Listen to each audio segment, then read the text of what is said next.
মনে রাখবেন, আপনি যদি কাউকে ঠকিয়ে থাকেন তাহলে আপনাকেও ঠকতে হবে। ছেলেটি তার গার্লফ্রেন্ডকে বলল, আমার পায়ের অপারেশনের টাকা জোগাড় হলে আমরা পরে বিয়ে করব। এর মাঝে একটা ছেলে এসে মেয়েটিকে হাতে একটা রুমাল দিয়ে বলল, আপনার একটা রুমাল পড়ে গিয়েছে।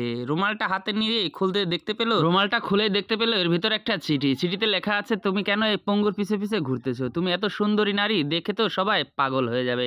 আমার সাথে তুমি প্রেম করলে তুমি কোটি কোটি টাকা পাবে এবং দামি ফ্ল্যাট বাড়ি পাবে, আর আমরা দুজন বিয়ে করে নেব। পঙ্গু বয়ফ্রেন্ড বলল, কি হয়েছে, তুমি এমন করছো কেন? বললো, না তুমি একটু দাঁড়াও, আমি কাজটা সেরে আসতেছি। এই বলে সে তো গেল, আর ফিরে এলো না। তখন সেই ছেলের কাছে গিয়ে টাকার লোভে বিয়ে না করে তার সাথে থাকা আরম্ভ করে। কিন্তু এভাবে কিছুদিন চলার পর থেকেই শুরু হয়ে যায় ছেলের সেই আসল খেলা। মেয়েটি এসে বারবার বলতেছে, তুমি আমার ফোন ধরতেছো না কেন, আর আমার সাথে যোগাযোগ বন্ধ করছো কেন? ছেলেটি তখন বলল, আরে আমার তো যা পাবার তা হয়ে গেছে, তোমার মতো আমি বাসি খাবার খেতে পছন্দ করি না।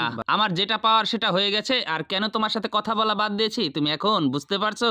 মেয়েটি তখন বুঝতে পারলো, আর সেই ছেলেটি নতুন গার্লফ্রেন্ড নিয়ে চলে গেল। তারপর সেই মেয়েটি ফিরে এলো সেই পঙ্গু বয়ফ্রেন্ডের কাছে, এসে বলল, তুমি কেমন আছো? ছেলেটি বলল, আমি সব জানি, তোমাকে ব্যবহার করে ছেড়ে দিয়েছে, তাই তুমি এখন ফিরে আসছো আমার কাছে। মনে রাখবে, যেমন কর্ম তেমন ফল। তোমার মতন মেয়ে আর আমার জীবনে দরকার নেই।